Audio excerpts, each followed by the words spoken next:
against Gangplank, and he did. And he opened up the game just earning himself player of the game, affecting the side lanes. They were defensive ultimates, but it was mostly because he's the only one on the team that was playing really aggressive up and forward, and everybody else was playing really defensive.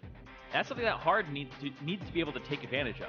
Hard's routing during the early game was quite good, but then when it hit mid-game, he didn't revisit those lanes. He didn't actually have really good decision-making either around objectives. Like, when you're doing the Ocean Drake, you have to have vision of the other objective when it's a possibility on the table. Top definitely getting a hit this game. Aurelia already off the board, so that means Fox has something in mind already. KFO wants to play something different. You're like, not that Gangplank again. I'll carry a little harder with something else. That was a hard. Vlad also picked out. Expect the Anivia to come through. Maybe they'll let that go to Froggen. We will see. Ash and Sivir was the last ban, so that could be the Sivir Anivia here. Junglers, again, getting through.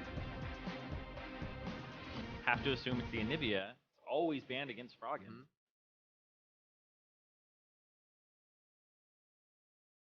It would leave Sivir on the table, which you would expect to be the first pick. Rek'Sai possibly to Meteos, or if they really want Rek'Sai on their side. And yeah, there's the Sivir. So I assume it's a Rek'Sai first pick here for Hard. Trying to think what else you would want to take. Anivia first pick in case they want to take it away, but I saw KFO laughing at first. They may be trolling this one a bit. You can pick Anivia at any point in time you want, unless Jensen does, then that would be even more hilarious. Yeah, that would be great. That would be so troll. But I think you're right on the Rek'Sai here. KFO did really get an easy pickup for Hard, and they locked that one in. Yeah, don't allow Meteos to have it. I think that's really the big thing is you really don't want Meteos to walk away with that champion. The Aurelia ban does open up Gnar as a very early pick for your top laner, and you may go for it, but the Shen is still on the table as well. So I assume you go for Jhin with Sivir and Ashe both off the table. And if you're going to take the Anivia, you do it now, but I don't think so. I think you go for support. I think you go Karma Jhin here. Close. Ah, all right. Gnar Jhin with that Aurelia ban, like you said. And Sneaky will get his 80 carry. Keith had that last time. Yeah, the Jhin. The Gnar pickup very early on with the Aurelia banned out makes a lot of sense, but yeah, that's assuming that Gnar has no more counters left in the top lane afterwards. Gangplank. Yeah, Gangplank actually, his barrels just kind of get auto-attacked down by Gnar. Right. Just kidding. Go play Shen into it, see what happens. Who knows? Try your luck. Yeah. A little bit of global pressure already from that Rek'Sai, so looks like they actually want to focus KFO for more of a carry here. They may even let him round out the composition along with Froggen in that sense. Yeah, I think it might be Karma Fiora here. All right, so they take KFO's champion now. He has been huge on that Fiora at times. Yeah, she's also gotten some slight buffs over time, seeing more and more power to her true damage. It's just barely, though.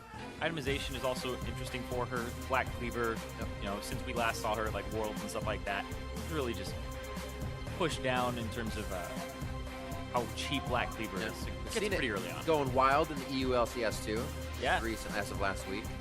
It's quite aggressive. Definitely a KFO champion. Cloud9 always likes to wait for a certain time. They lock in together, not giving the other time much room to think, room to get an idea in. So that'll probably be like a 10-second knock-in or less. And we'll have both champions on that side. Already looking at the Jhin, at the Gnar. They swap it over. And it looks like it's going to be a Gragas Braum. Makes a lot of sense here. Braum alongside the Jhin is actually a very powerful combo. Ooh, all right. All right. I like that. I love it. Let's take it. Last week we had Smoothie playing Thresh, and even Bunny Fufu tweeted out, you know, that's really me on stage. I swear it's me. Yeah, he actually played a really mean Thresh, and of course he was a Thresh main. I think I've said this like maybe 3 times now. Final time I'll say it. There's this era of Thresh main challenger players that all started making it in. Sheep, Maria, Remy. We had Smoothie, Bunny Fufu, all coming about. Sheep.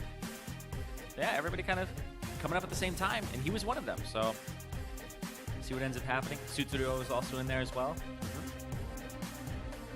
What do you want, Keith? What are you picking this game? Showed that love for Tristana already in the hover. It's going to be Froggen's Victor. Once again, we haven't seen too much of the Callista pickup. You're not really going to want to throw a Karma into the fight. You can always pull her out for safety, but it is going to be that Lucian lock-in. Down past the ass. Whoa, nope, not that. Down past the Ash. Down past the Sivir. No fines. No fines. They get the Keith. They get the Lucian. Not going to be the Ezreal this time. Last pickup here for Cloud9. Jensen thinking, is the bird the word? Do they go the full troll? That's the question. Is like, Anivia was finally left up for Froggen, and he's like, well, people were saying I wasn't playing enough Victor, so I'm going to play Victor. It's like, because Anivia was banned. But doesn't want to play it. The Gragas was already locked in. A lot of ways to catch him with a Thresh as well. And it seemed like they were going to bait it, but there you go. Nice. Get the Vel'Koz. Going to be disintegrating from the mid lane. And also scanning people down with that ultimate. So, completely different composition here from the side of Cloud9. What was a global Rek'Sai Shen comp in the first game switches up now. Pretty good fight comp. They can still initiate some good ones, but everybody has to be participating that time for C9. Fox, more damage to the top. Froggen still in a champion where they can get behind him and double down if they will. It's the strategy we're looking for Fox to use here. Still towards the end of the split, they can still round some things out. Yeah, they need to get themselves together and prepare for the promotion tournament for Echo Fox. Yeah. And Cloud9 need to lock in that third place spot, so they cannot take Echo Fox lightly in the slightest. And just bringing out a couple more champions here. The coaches will once again take leave, and the players are ready to get into game and get on the Rift. Make sure you head over to Twitter at LOL Sports, hashtag FOXWin or hashtag C9Win for who you think is going to take this game. We got a bit of a switch up here from game one, as the analyst Des said. Pretty methodical from Cloud9 in the first game with a few scattered mess-ups. Fox, if they can get into those early, if they can get the lead, it seems like they can actually get behind Cloud9's strategy. They did push them out of the base a few times. Can they get it early, or will Cloud9 once again take an early lead for themselves? We're on the Rift, and we'll find out shortly. And the early lead did go over to Fox last time, where they were able to get that turret. And if they're able to leverage that same type of advantage again, then it may just be something that works out perfectly for them. And KFO takes Lunge level 1. The changes to Fiora that actually hit in 6:14 were that her early true damage is up by 5, and it's up at 5 at, or sorry, the health that she gets is up by 5 at all ranks. And then the Lunge damage, but hold on, we'll talk about that in a second. Look at this catch. Oh, the hooks! Hook, line, and sinker. Smoothie with the flash in to get the hook. The team benefits. They just walk right into that, too. Both teams walk up. That's going to be the flash as well from Smoothie. Walk in, walk in. Hey, look at that. Hard body slam. Ooh. Flash hook from Smoothie. Not willing to risk it. He's playing Dark Star as well. So, very interesting. It kind of makes the end of the hook look a little different. But if you've played it enough, it's just like riding a bike. Smoothie comes up big for the team in the beginning and actually gets that kill for himself. Impact was the only one to miss out on that. Yeah, and if you're playing against it and you aren't familiar with it, it's kind of like dodging a bike. That's And you've never dodged a bike before? Nope, just riding them. Can't say I've dodged the bike. You prove a great point, Cyrene. The things we don't think about all the time. Yeah, riding the bike, no, not too concerned with that in this game. So the Thunder Lords in for Jensen, as we would expect. Again, Froggen takes that. And we do get another matched up lane. We would have figured game one would have been a swap, but looks like Sneaky and Smoothie and Joy up against Keith and Big. Yeah, they're not messing around either. Can play that Thresh. So this could be a kill lane, but I mean, he blew both summoner spells. He even blew his exhaust boot. So it is a bit of an advantage here for Echo Fox, especially since that kill, that first blood, did go over to Smoothie. Take him a little bit longer to get those relic stacks without having Flay first as well. And hook number 1. Ahar actually has his smite left, so he'll get a burst of health if he does get the smite onto it. Froggen has to push in. Froggen has to try to get an advantage here. That's what they're waiting for. Meteos is trying to get his smite back up. You're wasting too much time here, and he's just going to be in a great spot to actually fight you back. Meteos sees that Hard is not following, so he wants to go back. Yeah, here comes Impact.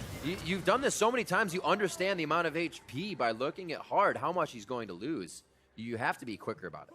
Yeah, I feel like when it's at 800, you just fight it. You just go. You fight it. Gets himself up there. I don't know why you throw the Q when you had Tremor Sense available to you. And you know he's moving while he's attacking. Yeah, he wasn't even like... Wow. Persistence, though. Gotta give him that. It's persistence, but he's falling behind. Right, what are they gonna get out of it? They can't get Jensen to come up. Froggen's continuously pushing that wave in, but... So what he gets out of it is he gets to know where Meteos is during the early game. So if he has an aggressive lane like in the bottom side and you want to make a play, or top is shoving in Impact, like you can't do anything about it as a jungler. So he wrestles control from him and actually eventually gets down. Didn't he see the ward go down? I think he saw the ward go down. He's gonna step away from it though. Hop into the top side. So Gromp is going to be cleared by Meteos. They're actually free there. Jungle pressure. Very odd to start this one off, considering it was that standard laning phase. Looks like Jensen will back to get himself another Doran's Ring really fast, actually, to make sure he can take the lasers from Froggen here. A little bit of that upfront burst damage that Victor has.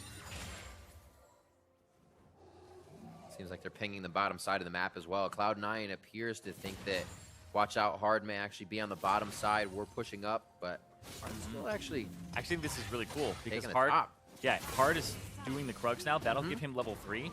And Impact's lane is actually going to shove out. So it means there's going to be a lot of damage in it. It's a big wave. But if he does push it too far, he's an easy to gank Gnar. You just have to knock him up when he's jumping and get his flash out afterwards. Forward Vital. He missed the forward Vital. He actually dashed to his right side as soon as it popped up. Of unfortunate timing there, and the minion wave to bounce off. Yeah. So just slightly missed. You don't even have to go the full distance of the lunge. You can kind of do what he did there with the very short lunge, get it off a little bit faster, and it would have prioritized that. Lunge also helps you hit those vitals very early on. Wears off, and he gives Impact a little distance. So Froggen playing the top side. Froggen's been hovering this as well, so it's not like he's being inconsistent with his movement. But you still got to wonder if a mid laner feels that comfortable to farm Mirror Brush, there you got some support. Yeah, and the fact that Hard showed himself top and he got nothing for it showed that he had the red, and he was coming from that top side of the map, so Meteos assumes that the other red is still up. Pretty much mirrored on both sides now. Mid laners know it. Jensen wards up to make sure that he doesn't get caught off guard by any flash trickery still. 46-39. Minions will easily be cleaned up here by Froggen as it comes in as well. Jensen still has that back already under his belt, so he has level 6. He could make something work here. Push Froggen out of lane with an ultimate. Could be quite easy. Yeah, he actually got a free push, too. No upgrade from Froggen.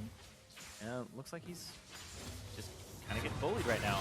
And might die! Oh! I wasn't sure if it would be enough. I figured the ult would just push Froggen out of lane, but it almost puts him down. I mean, how often do you play against a Vel'Koz? Exactly. Since his rework, and then he got changed a little bit too. So he ended up getting the full research on him, and just started doing true damage with his ultimate. All right, deconstruction. That's like research, deconstruction. I can never remember. Got some technical terms. Oh yeah, yeah. It's organic deconstruction stacks, and then when there's 3, they become research. Yep. You have all the information you need to do the damages. We'll see if Jensen can keep getting bigger on the Spaghetti Monster as it goes. 7 minutes coming up on this one. Mountain Drake's gonna be our first one. And level 6 is almost across the board here. Meteos waiting for his. Hard actually level 4, so C9 may be able to activate something off of a full team hit. Rather, KFO has the ult, so he can put the Grand Challenge down. It doesn't look like he's even going to waste it. Knows he's going down, and just takes the hit from Impact. Super good from Meteos as well. Because the body slam gives you too much time to react, and because the body slam flash from a good distance gives you time as well, ends up just body slam flash immediately. So basically starts the frames, the body slam. Right. He didn't have to flash, but it was the one that gave KFO the smallest window to react. incredibly fast. It's the right way to do it. Doesn't take any risk with it, too. Just boom. Look at that. You have no time to react as KFO. You have to predict it and take the guess. And even then, you want to do the riposte off of reaction. Yep. Smart by KFO as well. Saved his flash. Did have to teleport back to lane, so he's going to be able to clean up a good amount of CS. Consider he'll be about another 5-6 up, and then a few waves will be pouring into Impact. So they're pretty even in that top lane as they start to get to their damage items. Looking at the junglers here, Hard doesn't even seem like he's been back yet. Keeping himself as he just does. You see him on the map go for his smite. So he spent some time out in the jungle, still below Meteos though. Yeah, it's a lot of time. In terms of gold though, he's 250 down. So Meteos with those 2 assists been doing a lot of work. But he did a heck of a dance early game with Meteos. That's true. It was a heck of they a got to dance. work out it. He kept him occupied, but Meteos still finds a way in. Meteos has the ultimate. KFO can't get to that backside vital. Actually has to watch out for hyper damage and Magnar. This is a very interesting matchup. A lot of things to consider if you go in fight, and they usually keep fighting within their minion wave, so they can either jump out or dive out. He got the counter stun, and he doesn't go for the grand challenge afterwards and try to beat up on Impact. That was huge. Oh, Smoothie throws out the hook. That leaves you kind of vulnerable. But Keith also had to dodge out as well. So a little worse for the wear on the side here of Cloud9. They have to be careful. Big can just start throwing out those Qs and start harassing. Once you get him under turret, it's really the ideal spot to go for the harassment because you're focusing on the waves, Right. but at the same time Nothing more with to the do. Thresh, it's so hard because he wants to hook you under turret. Oh, that or was the just hook you. max range. The Flay just out of range, and the tether is going to be there. Big locks him down. The heal coming in as well. Keith has flash to make a play if necessary, and it is going to be a slow walk from Froggen. We'll see if C9 actually stays. He heads back up, called it. They pushed out a ward, and they said, no reason to come down, Froggen. You will be seen. Keep farming mid. Yeah, Big actually played that really well. He ends up getting the mantra W, so he gets the double part of the heal as well, because it heals you at the start, and then it also heals you the second tick when you have the full chain go off. And he got it off after the flash, so escapes, but they had to blow 3 summoner spells for 1. Ooh, nice inner flame. It's actually... Oh, Keith! What brush control. That's all it took for Smoothie there. Holds the Flay for a little extra time on Keith. Now forces his flash. Hard with a great pop on Meteos, so he can't target. And they're forced to continue going for Big as they pushed him out of the fight. Yeah, and KFO doesn't have TP. He had to blow it earlier after he got ganked, so C9 make a proactive play off of that. The hook from Smoothie really setting that up. He's been on fire so far. What a better time as well, or it couldn't be a better time, I should say. Impact has a huge wave to clear after this, and we'll see the play again in the bot lane. Yeah, and Keith, I mean, rule number 1 against a Thresh is really just be at hook distance away from him. Yeah. Just right outside. And when he has brush control, you can't be hanging out there at all. That's like, I thought it was the support at first. I thought that was Big in that brush. Supports are usually the ones fighting for brush control. Right. Yeah, exactly. Smoothie's going to be kind of living in it. Yeah, I think he wanted to bait for hard, but still, when you're at a TP disadvantage, you need to call that. And I feel like a lot of these games come down to they're not actually communicating within Fox on what's up and what's down in their lane opponent. See if KFO can have that teleport back up soon, though, or he will, I should say. But will they make that play now? Impacts is down, a window they can work with. They're already going to start working the bottom side of the map here to get that dragon control. But if KFO actually is half health, he won't be able to teleport in much at all for these instances. If Impact gets another round of his cooldowns, he has his Gnar available. He could kill KFO just flat out. But he doesn't want to take that risk. He's still actually respecting the power of the Fiora. That's the question, though, on the other side. The flip side of, does KFO respect his opponent this time? 2 times we saw him going down, standing still in front of his opponent. Yeah, I think he has to now. Impact got a kill, got an assist now, and he left lane, and he's now up in CS. So KFO is definitely having a very hard time in this lane and in this matchup because Impact has been playing what has usually been bad matchups rather well. Something we see Impact doing, something you also see Huni doing as well. A lot of those guys can win their lane basically off of how they out-farm you, out-position, and then control it completely. They also have really good and supportive junglers for their top lane pressure. Exactly. And look at this. KFO decides to go in now? Ooh. That's not going to be good for KFO. He puts the grand challenge down, and they say, yes, I accept this challenge, but I also have a tag team partner. Meteos comes in there. They pick up another one. And as KFO tries to put himself on the board, it only becomes tougher in that top lane for himself. And it's got to be, looked at for Cloud9. 2 games in a row, they've able to come out of standard lanes. And Meteos has had that focus on Impact top because he controls that lane, and it's getting set up right for him to start off well. And this is really good for Cloud9 moving into playoffs. If they can play to their top lane, there have been a lot of top laners in the North American LCS that have been performing incredibly well. And if you're able to actually have a good top jungle synergy, people are talking about how it's so mid lane focused, but now that those champions have started to get some nerfs, Azir, and now like Victor's early game, and even on top of it, right, like there's so many champions, Talia, right, that kind of been knocked down a bit. Having this at your disposal, it seems like such a great strategy with things like Shen that are out of control. Yep.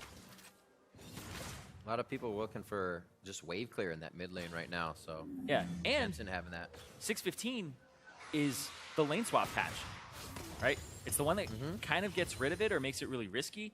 And first turret gold, if you can have this type of synergy, get that turret, boom, your top laner is fed. He's like 500 gold ahead of your enemy top laner, and you can just snowball.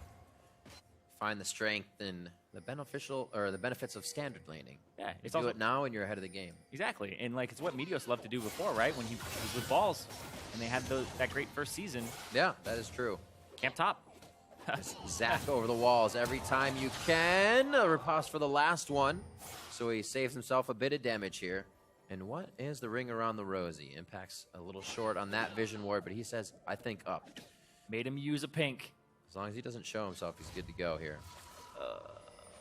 He guesses right. Oh, he's got the nose. Yes, It's been a while. This is the execute. Well done, but still, this Impact has had basically this lane to himself. 113, he's going to be able to push this one all the way in. Hard is coming from the backside. This is a gank from the rec side. Puts down the box, and that's Smoothie. One more shot. He lives as he throws down the shield. And I don't know if they're going to be able to get out of this. Impact puts himself in the fray, but also has to get out. Meganar was just about to go off. Yeah, and that would have been a great Gnar as well. He was on top of 3 people. He didn't have the backup, though, of Sneaky or Smoothie, because Smoothie just chunked out. And if he was able to get people low, the curtain call could have come through. Yeah, he actually has Gnar available now. Oh! What are they? They're getting hit. They're splashing the minions, which means the turret's going to hit them even earlier. And Impact comes in for an ultimate under the turret. They're going to be able to now wipe out a few members of Fox. The curtain call was an amazing idea. This is ridiculous. Cloud9, game 1 and 2. They just get by early game, skin of their teeth. This is another one of those games where it's 0 kills for Fox, but it could have been 3, it could have been 4. Absolutely incredible. Cloud9 are playing these absolutely perfectly at the last second, and they're going to get another turret off of that. This looks ridiculous. I thought he was going to transform. Look at his Gnar. He's got nothing in there. And then he throws it back. And by the time the animation is done, he's mini Gnar. It's absolutely well timed. He was backing right before that, thought the play wasn't going to happen. He had flash, he had leap, and he uses both to get there, and just barely. Those plays only happen when you are literally reading the mind of your opponent, saying they're going to come in mixed up in the minion wave, and that's the condition where this works, and that's what happens. It's like literally a fraction of a second later, and that play just makes Impact look dumb. Because he turns into mini Gnar. But it worked out, so he looks good. Yeah, it's brilliant. He has been having that game that gives him the confidence. The Shen in the first game, now piling over, rolling over to the Gnar in this game. 3-0-2, looking to even possibly get a second player of the game here. Sneaky, a little dark passage to the light as he gets saved. And Fox is really, you can see him trying to bite down, like, we need to get something here. Need to get something here. They are being relentless. You do that at the start of the game, and you need to use hard to do that. Yeah. And once again, top side of the map now, 0-6 for Fox. Their only deaths are this top side of the map in the jungle. They tried to focus bottom. Oh, sorry, there's that one death as well for Big. My math was 0-6, but one of them's an execute. Like, what happened? Yeah. It's like, but still, they're damage dealers. Yep. They're mid lane and an AD carry, kind of untouched for now, but Meteos is really going to focus this side now because Impact, he's just going to take care of business. That would have been a pretty good stop. It really would have caused Hard some trouble. Probably could have sustained it back up for a few more camps, but now he gets to stay out for even longer. He's going to go get the blue, too. Yeah. Like, Impact is just going to be as annoying as possible. We saw him try to dive an inhibitor turret or last game. Took 80% of his HP. Yeah, so he came to be the first death after things got a little ahead of himself. Got another blue. Caulfield's after the Frozen now, doing even more damage to KFO, who's on a Tiamat and Lucidity boots. So he's already got goal side on him. Grand challenge is issued. He's got to hug the wall. Oh, he finally got it. Gets the heal. I don't know if it's going to be too much longer. He knows he needs to jump out. It's taken a little too long in his warding in the river. Gives him that idea that he needs to get to safety. Easy to say for me. And we're coming up on 20 minutes here. And everything so far has been Cloud9 on the forefront, writing what's going to happen next. Fox acting reactively, which makes it even tougher. And Cloud9 are doing kind of an oldie but a goodie here, where you get your top laner ahead, you play to him, and then you stop playing to him completely. And this is a skill that top laners need to acquire, and so do junglers on teams, because you get your top laner ahead, he hits critical mass, and you say, okay, where is that? Where he is the person I'm putting all my resources in, and then you stop putting things into him because he's just so far ahead already that he's creating his own advantages like this, where he pulls two people up, you can make a play on the other side of the map with the numbers advantage 100% of the time. And C9 are doing that immaculately. Yeah. And we see that it's not just blowing the flash in the top lane. Yes. You keep coming back. Yeah. Yeah, that's the thing.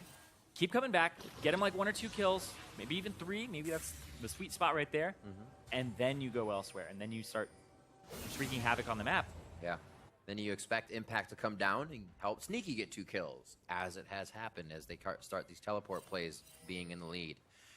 No Rift Herald coming through this game. Has just been too much scatter, and the standard lanes have really put a lot of action in the bot lane here, and just some solos towards the top. Now back to the mid. We did see Fox previously in game 1 able to drop the outer turrets a lot faster. This time without that gold, they seem to be having a much harder time. Cloud9's really able to just shut them down. Every entry, all the wards. Already that Ruby Sightstone once again for smoothing. We'll see if Meteos even goes that route again. Oh, it's a flash out of him too, because this is a hook that he's comfortable with. Just on the edge. Also waiting for the riposte. Nice job for the hooks. Cloud9 now able to just get Fox to disengage from a few across the map shots, and that means it's going to be very hard to guard turrets. Ooh. Big. Oh, whoa. One side of the map to the next. This team has so much range to put people in their position. Bring them right back to where they want. That looked crazy. He got popped, had the hook on him already, so was, he got dragged back by the hook and a flay. That was like a wanted hook. That thing like curved around. Hey, when you're good, you're good. Oh, he catches him on the slow. Oh, and sometimes you're just not. Into the wall as well. Oh. Gets the Dustbringer on him. It's so much damage as well. Already has the multiple physical penetration items here. And yeah, look, 3 people are trying to kill Impact, and he's gonna be fine. You have to flash knock up him right when he's in range. Yeah. He's fine. Nothing. Now you get mid tier 2. And the Rylai's not even close for Froggen in that build, which would have facilitated that. Ugh, it's too little, too late. That's the big thing. They're chasing a bit too much as well, like you said, too little, too late. And now they're going to be too late to this mid lane turret. Not enough minions just yet. So really, C9 nicely prepping the second tier of outer turrets here to go down shortly. The mid one should fall, and bot wave is mounting. Pretty good minions. Yeah, you push this wave up, you have Jensen clear this next one, you rotate to the bottom side, get wards in this whole jungle, clear out their pinks, or clear out their pinks.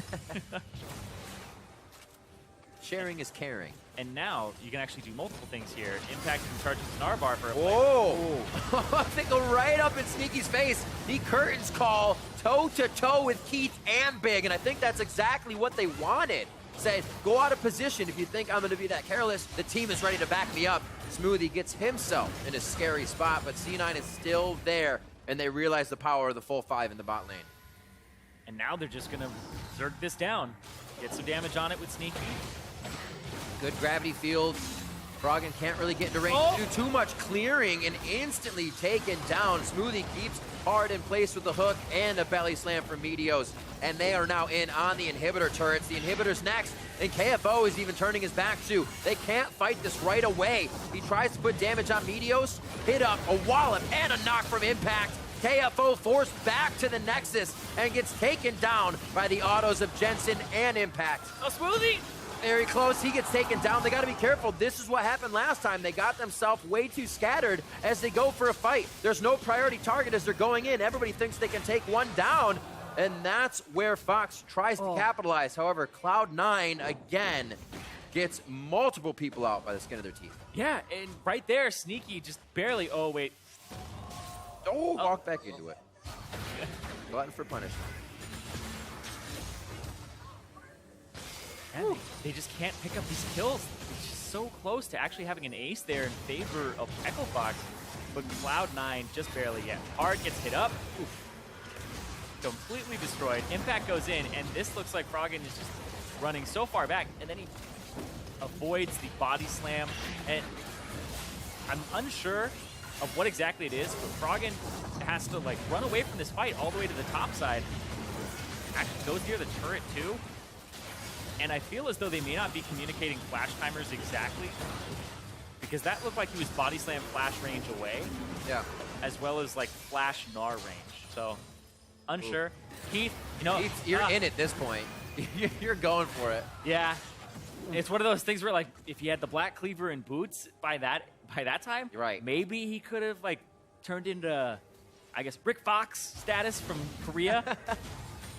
And 1v3, but didn't have the gold. Just 2 levels down on the enemy AD carry, and Sneaky once again funneling resources. Yeah, it's getting very difficult here. 10,000 gold down when your complete core items down as well. There's almost no way you can match up in these fights. Cloud9 knows that. They use this strength to go ahead and take their Infernal Drake. And I'm sure the rest of the Drakes are only on their menu as well. So much control over this game here. Game 2 much more organized from them. And I would say organized. Game 1 was organized. This is much faster as well. They're not giving Fox as much time. Not at all. And that's what they need to do, because ultimately, Cloud9, they're gearing up for playoffs. You want to win the whole thing, especially Cloud9, because Cloud9 only got 10 points in terms of championship points. Impact looks like he's just buying. He's doing the Impact thing. He's like, I don't care if I die. I bought time. And you bought an ultimate as well from Victor. His flash. It could hurt them in the next fight. C9 on the doorstep. A nice move by Keith. Very fast fingers to get out of that for Meteos. That's been literally the engage that's taken down hard on the rest of the team. This time they buy a little bit more for themselves. The inhibitors stand. It looks like they're going to try another defense. Yep, clear out the jungle on the way back. Make sure there's nothing there for Echo Fox to take. And Cloud9, like I said, they're gearing up for playoffs. You want to win. You want to get as high as possible, too. And 3rd place means a lot. If they get 3rd place in the regular season, not only do you play one of the teams like Apex or Envy, the 2 that are still in contention for that last spot, you skip TSM in seeding, because you will play Immortals if you move on to the next round. Yep. So it's incredibly important to be that 3rd seed versus the 4th. Cloud9 want to drop no games, and they only have 10 championship points. And it's scary to think that those are like the best options as well, because it's still TSM and Immortals. And you're like, yeah. Well, I'm going to have to face them anyways. I just hope not as early. Exactly. And Immortals, though, they did lose to TSM. They dropped the game to P1 just now as well. Oh. You're pretty crazy. A lot of things can still happen here. A few teams to be switched around within these last games. And like I said, Cloud9, it is in their hands to push themselves forward into that playoff position. Be seated exactly where they want. Black Cleaver's now finished. We were just talking about that for Keith, but he's still so far behind. Yeah, he also went for a triple armor penetration item here. It's a little bit awkward, but we'll see. He's going for the Maw. KFO looking for the outplay here. Oh, Across the wall, and he's able to get it as well. That was With a the godlike play. activation. He's been waiting for it. He knew he could do it the whole time, and we've been guessing it. Yeah. He hasn't. Well, you can. Fiora is actually really good in this matchup when you're able to get in on him, and I thought that was going to happen way earlier. I was waiting for that grand challenge during the laning phase, and he just got ganked over and over again and didn't respect it. That was insane, though. Flashes to the other side of the wall because that's where the Vital is, and he gets it while Impact is in the air because you know he's going to try to escape that route. Gets it, activates as well on the passive attack. Yeah. Oof. I should say the active, not passive. So well played. Hits the bottom. Impact Afterwards. as well, trying to deny vision in this fight. Boom, boom. Got him as well. Yeah, so that was pretty insane. Also, another thing to like add on top of that is that the riposte does slow your attack speed by 50%. And it always feels really awkward when you get hit by the W that your next auto attack, sometimes you cancel it, but there's just a big delay in it there, which made all the difference. If he had missed that riposte, it's a very different story. A lot of the things you don't consider as well when you're going in that fight, it's not one of the things you remember right away. Like old Gragas barrels used to slow your attack speed as well, right? It's kind of almost a hidden thing, but it's there. Yeah, attack speeds are like Anivia's R used to do it too. It's quite an annoying thing as well. It's something you're really not expecting. You feel it though. You definitely feel it. Absolutely feel it. Because usually you have about 40 seconds to think about it when you're dead on the fountain. 30 minutes coming up on this. 12-4 here. Cloud9 trying to end this one a little bit faster. You can see the Elixir of Wrath on KFO as he tries to put even more economy into solidifying these fights because there may only be a few more left. Exactly. He's trying to get maximum power. Cloud9 initiating one of those fights. Big knock back. Flashed over the wall. They did give him an out there. Nice heal. Good dodge. Looks like they're going to be able to get out of this one. And quite a bit used here by C9. And KFO still has that push. He relieved so much pressure when he took down Impact. Yeah, and he still has the ability to actually kill Impact again if he plays it right. He just has to get a few vitals first. Teleports are up for both of these players. That's the challenge. He's not even hitting those vitals. Missing them just barely. Rushing through as well. It's got to respect the Mega Gnar bar. Doesn't want to go onto the inhibitor turret. Cloud9 was actually just positioning around Baron as well. That's pushed back into their side of the jungle mostly. You can see Fox lining up as well. They actually look like they're jockeying for a fight. Gravity Field gets the hook in. Froggen safe in that sense. Smoothie, a few more shots, but the culling is stopped short. Yeah. As Keith is forced out of that position. And gets the heal as well on top of it and has to use the locket, so Smoothie just barely getting out again. You haven't used some summoner spells there, sneaky with his back. So KFO getting a little more control on the side lane here. This is what he was hoping to have with that Gangplank in the first game. I feel like KFO is also a little bit nervous right now. I feel like he has some nerves because the way he's not hitting these vitals during the Grand Challenge is really indicative of somebody who's like a little bit jittery or like maybe having some doubts because those are pretty easy to hit, especially since the Q will prioritize them. Right. And then he's just right up inside of Impact. What's the trade? Inhibitor for Baron. It could be a possibility. Fox would love to break the base if they can get out of this relatively unscathed. And it's going to be Impact being able to get goal side of that inhibitor turret. So Cloud9 holds Baron. KFO not looking good here. He will not be able to get enough health back to survive this fight. And Impact throws him up against the wall and wins that one completely. Yep, and immediately KFO is like, how did that I'm a buy quick? QSS. Get out of these stuns. Yeah. That doesn't blow it really early on either. Gets taken out, and that's exactly what Impact wanted. There is a difference that, as well as the Banshee's Veil, could have absolutely helped there. We'll have to see in the next fight when these two tango. Impact is back in now. Remember, KFO is down. This is a 5v4, and Fox is getting wiped as they were outside of their base. Numbers down, and Cloud9 takes advantage.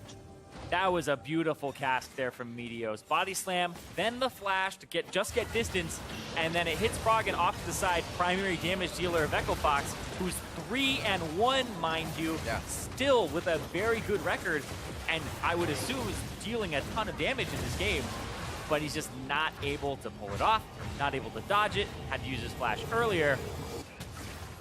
And then the follow-up of the Deadly Flourish is actually on point, too. That's great. Forces the flash out of Froggen, hits him off to the side, Deadly Flourish follow-up there. Because Sneaky could have gone for that last curtain call shot. But he slows the team. Onto Hard. Right. It may have killed Hard, but he's like right on the edge. Maybe I hit him, maybe I don't. And then he just goes for Froggen instead. And that gives the slow for the flash. Really synergizing well. This Jhin pick has been at the top of compositions for Cloud9, as well as Cloud9 being able to fight without Sneaky recently in his side lane adventures that he's been going off to. Almost Doublelift-esque from Doublelift's past. But with the range of the Ashe, what they've been playing, these Ezreals, the Jhin, they can activate those ults and actually still facilitate the engage for the 4 members. Once again, this fight back and forth. Oh, he's got to get in there now. There's that attack speed slow onto Impact. He gnars out, and there's the cleanse for the Quicksilver Sash. Pretty good fight, but Impact knows it is a losing battle as it goes now. Yeah, He doesn't have a big wall to slam KFO against. Yeah, and KFO still has the QSS to get out of that. Yep. That's good. And in hit, they just force it down. Oof. KFO has TP advantage as well, and they're still not forcing it out. Impact was topside, and maybe you could have made a play there. But the engage is pretty hard to pull off with Echo Fox, especially against something like a Thresh, a Vel'Koz, and a Gragas. Yeah. It actually feels miserable to be a Rek'Sai against a composition like this. Because when you reach that mid part of the game, the late game part, like I need my flash to do anything in these fights that resembles engaging. You really could just get played out by Smoothie on your way in. So many little things. You're going to get flayed, you're going to get body slammed, you're going to get cast. Yeah. I mean, hell, you're even going to have a huge tell on where you're coming out of the tunnel for the Vel'Koz to hit you. That's true. He can pop you up immediately and lock you down in that spot for the rest of the team. Moving down, the finishing touches on the outside of Fox's map. The curtain call starts this one off, and there's so much pressure around the turret.